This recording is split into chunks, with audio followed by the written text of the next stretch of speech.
Back to news. Telangana రాష్ట్రంలో ఫసల్ బీమా పథకం అమలు చేయాలని బీజేపీ నిరసన వ్యక్తం చేసింది.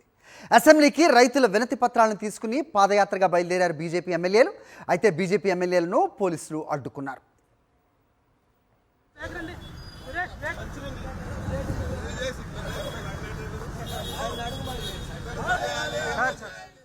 రైట్, దీనికి సంబంధించిన మరింత సమాచారం మా ప్రతినిధి విక్రమ్ అందిస్తారు. విక్రమ్,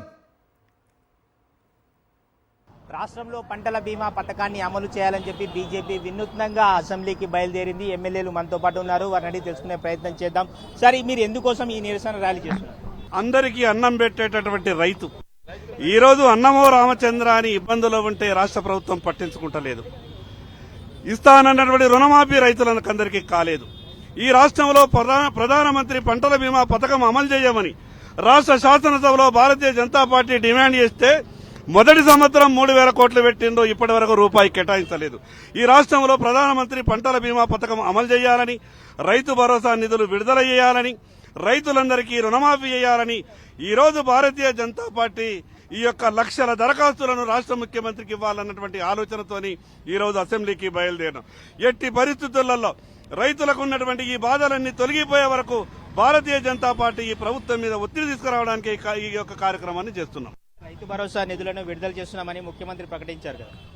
ఇట్లా ముఖ్యమంత్రి గారు 90 సార్లు చెప్పిండు, కానీ ఇప్పటి వరకు నయా పైసా రాలేదు. కాబట్టి రైతు భరోసా నిధులు ఇచ్చే వరకు ఈ ప్రభుత్వం మీద ఒత్తిడి తీసుకొస్తుంది భారతీయ జనతా పార్టీ. అంటే ఈ విజ్ఞప్తులు అన్ని ఏంటి?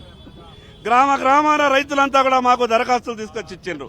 నేరుగా ప్రతి రైతు రాష్ట్ర ముఖ్యమంత్రిని కలవలేడు కాబట్టి రాష్ట్ర రైతులంతా కూడా మాకు దరఖాస్తులు ఇస్తే ఆ దరఖాస్తులన్నింటినీ మేము ఈ రోజు రాష్ట్ర ముఖ్యమంత్రికి అందజేయబోతా ఉన్నాం. తీసుకోవచ్చు, రైతుల నుంచి సేకరించిన విజ్ఞప్తులన్నింటినీ కూడా అసెంబ్లీకి తీసుకుని బీజేపీ ఎమ్మెల్యేలు అయితే బయలుదేరారు. మండలి సభ్యులు అంజిరెడ్డి గారు కూడా మనతో పాటు ఉన్నారు, వారిని అడిగి తెలుసుకునే ప్రయత్నం చేద్దాం. మీ ప్రధాన డిమాండ్ ఏంటి? రాష్ట్రంలో ఫసల్ బీమా అమలు చేస్తే పంట నష్టం పోయిన వాళ్లకు ఇమ్మీడియట్లీ వాళ్ళకు ఫసల్ బీమా వస్తూ ఉంటుంది. అదేవిధంగా రాష్ట్రంలో 2 లక్షల రుణమాఫీ చాలా మంది జరగలేదు. అదేవిధంగా రైతు భరోసా ఏదైతే ఉందో 5 దఫాల రైతు భరోసా ఇవ్వాలి. 1 దఫా రైతు భరోసా ఇచ్చి వాళ్ళను ఇబ్బంది పెట్టినారు. అందుకోసానికే మండలిలో కూడా మాట్లాడడం జరిగింది, మళ్ళీ అసెంబ్లీలో మాట్లాడడం జరిగింది. రైతుల పక్షాన ఏ విధంగా ఉందో కాంగ్రెస్ పార్టీని జై జవాన్ జై కిసాన్ ఏదో ఉందో రైతులు అన్నం పెట్టే రైతులను ఆదుకోవాలని డిమాండ్ చేస్తా ఉన్నాను. రైతుల డిమాండ్లను అమలు చేయాలని కోరుతూ బీజేపీ ఎమ్మెల్యేలంతా కూడా నిరసన ప్రదర్శన చేస్తున్న పరిస్థితి ఉంది. సార్, మీ ప్రధాన డిమాండ్? రాష్ట్రంలో పంటల బీమా పథకం లేక గత 5-6 సంవత్సరాలుగా రైతులు అల్లాడిపోతున్నారు. 2.5 సంవత్సరాల క్రితం ఏర్పడ్డ కాంగ్రెస్ ప్రభుత్వం కూడా తమ మేనిఫెస్టోలో చెప్పింది ఫసల్ బీమా యోజన రాష్ట్రంలో పూర్తిగా అమలు చేస్తామని. 2-3 బడ్జెట్ పొందుపరిచింది, కానీ ఒక్క రూపాయి కూడా కేటాయించలే. ఇప్పటికీ రైతులకు పంట నష్ట పరిహారం ఇస్తలేరు. ఒకవైపు ఏదైనా పంట నష్టం జరిగితే ఇంకోవైపు ఫసల్ బీమా యోజన అమలు చేస్తలేరు. రైతులకు అపారమైన నష్టం. అకాల వర్షాలు కానివ్వండి, వడగండ్ల వానాలు కానివ్వండి, ఇప్పుడు నిన్న పడ్డ వర్షానికి కూడా పెద్ద ఎత్తున పంట నష్టం జరిగింది. కాబట్టి పోయిన సంవత్సరం ఏదో పంట నష్ట పరిహారం ఇచ్చిండ్రో 10% రైతులకు కూడా ఇవ్వలేదు.